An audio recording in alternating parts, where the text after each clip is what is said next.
Hey, City Light. Central to what it means to follow Jesus and to obey God is this command: to love your neighbor as yourself. We first see that in the Old Testament, all the way back in Leviticus, but we're probably most familiar with that from the teaching of Jesus. Jesus, on a number of occasions and recorded throughout the Gospels, is challenged and tested by people who want to trap him to say, what is the most important thing? What is the greatest commandment? And Jesus' response is two things. One, to love the Lord your God with all of your heart, your mind, your soul, and your strength. And second, to love your neighbor as yourself. But then in Galatians 5:14, we read, for the entire law is fulfilled by keeping this one command: love your neighbor as yourself. And so what do we make with that? How do we understand? Is that the one thing? What about loving God? Isn't loving God the most important thing? And John Piper helps us understand it this way. Loving God is invisible. It is an internal passion of the soul, but it comes to expression when you love others. So loving others is the outward manifestation, the visible expression, the practical demonstration, and therefore the fulfillment of what the Old Testament is about. So there's a sense in which the second commandment, to love your neighbor, is the visible goal of the whole Word of God. It is not as though loving God is not here or that loving God is less important. Rather, loving God is made visible and manifest and full in our visibly, practically, sacrificially loving others.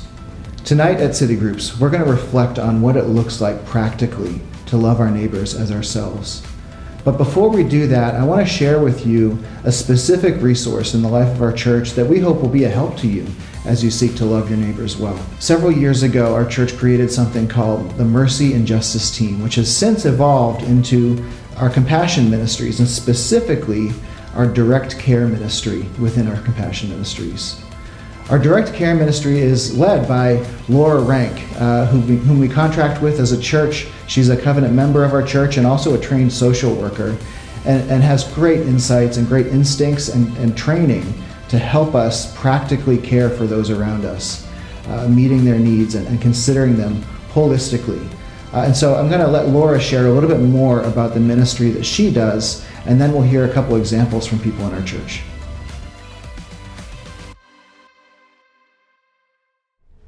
Hi, my name is Laura Rank. My husband, Brian, and I have been members at City Light for the last 8 years. We have 3 young children and live in the Germantown neighborhood of Philadelphia.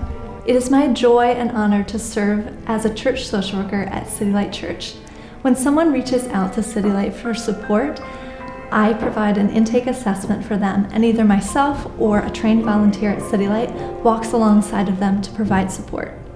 That support could look like connecting them to local resources or services, funds disbursement for needs such as a phone bill, transportation, housing, or it could be a coordination of volunteers for something like a move. City Light receives some requests for support from the community, but the opportunities that have the most potential for impact are when City Light members or attenders are faithfully loving their neighbors and reach out for support to the church to be able to continue. This support could look like myself or someone else coming alongside of you so that you're empowered and resourced to be able to continue to love your neighbor. It could also look like me or someone else being in direct contact with your neighbor as they're interested.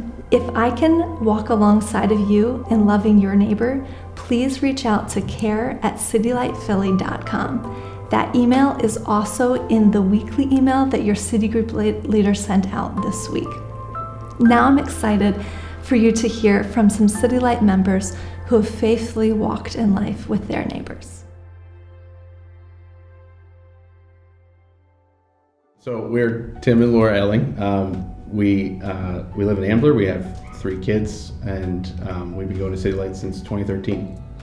We met Kathy because she lived 2 doors down from our house when we moved in 2018.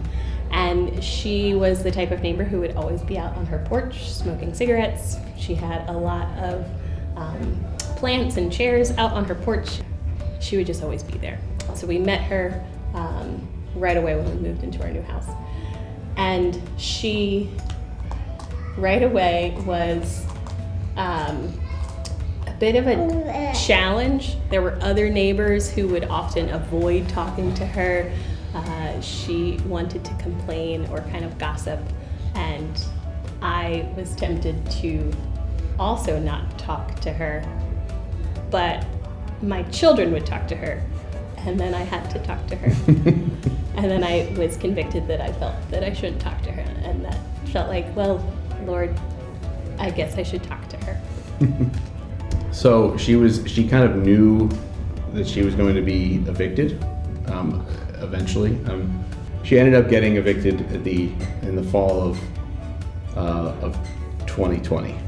Yeah, we were just kind of being in touch with her that whole time. She just kind of wanted people to discuss it with, and I think she wanted some guidance or help, and we just wanted to help however we could. We didn't know exactly what we were going to do.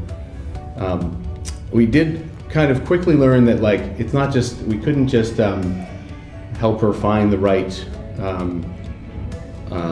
programs or systems to get connected into, because she knew them all. She was already really kind of connected. She already knew all the right people to talk to.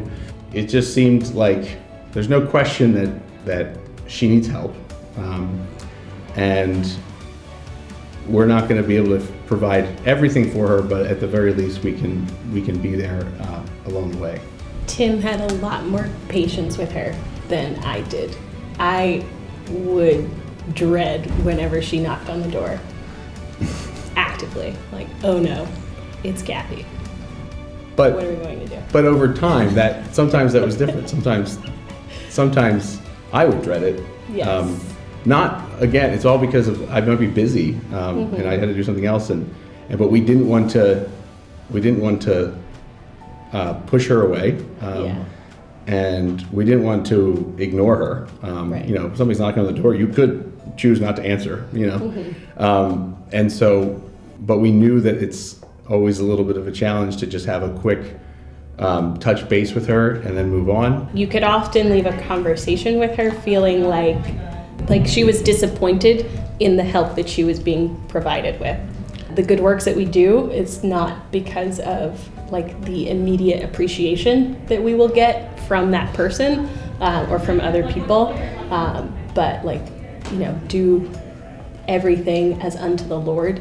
And so doing the thing that would please the Lord in spite of how I feel.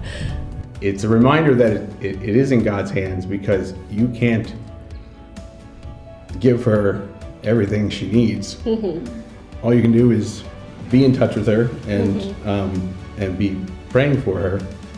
In our case, we got her in touch with City Light Compassion Initiative, and that was very helpful, in just in terms of guidance and where to go with it. Yeah, it's just a reminder of your shortcomings and what you can't, you can't just do one or two things and fix it. Yeah, so my name is Hannah Taddy. I live in Overbrook with my husband, 2 sons, and 2 dogs. I've been attending City Light for over 10 years, and most recently have attended the Delco campus for 4 years. What Loving Neighbors has looked like for me over the years has been mostly conversations. People are walking through life carrying burdens, holding on to hopes, struggling through a specific situation, and I've had the privilege to listen. Listening sometimes is just listening, and sometimes it leads to a tangible idea for how City Light can help or how a compassion initiative can help. And sometimes that can alleviate their burden a lot, and sometimes it's just a little bit. But either way, helping has often just looked like a lot of talking and listening and coming up with ideas. So whether that's a bus pass or a covering groceries, or the first month of rent, those things are often the ideas that come from those conversations. I know that circumstances alone do not always define a person, and that oftentimes hardships are compounding. I've worked in social services for most of my life, and what I've learned is that when someone's in need, accessing the right help at the right time is very, very difficult. So one of the joys that I've experienced in serving on the compassion team is that oftentimes we can help, or I can help someone in the way that they might need at the right time. And that brings me joy. When it is so hard for all of us sometimes to find the thing that we need at the time that we need it. And through the Compassion Initiative, I've had the privilege of seeing that happen for people. I've had to depend on Jesus in those times when I'm aware of the unmet needs of others and my own limitations. I think of the Proverb 14:10 that says, "The heart knows its own bitterness, and no stranger shares its joy." And I need to depend that God is with all of us in those moments when we still feel lingering hurts, we still long for healing. And I remind myself of the times that I've seen that in my life and trust and believe that that's true for all of us. I pray these testimonies from members of our church and just understanding what this ministry is and what our call to follow Jesus is will help spur you on as you consider these things together in your city groups tonight.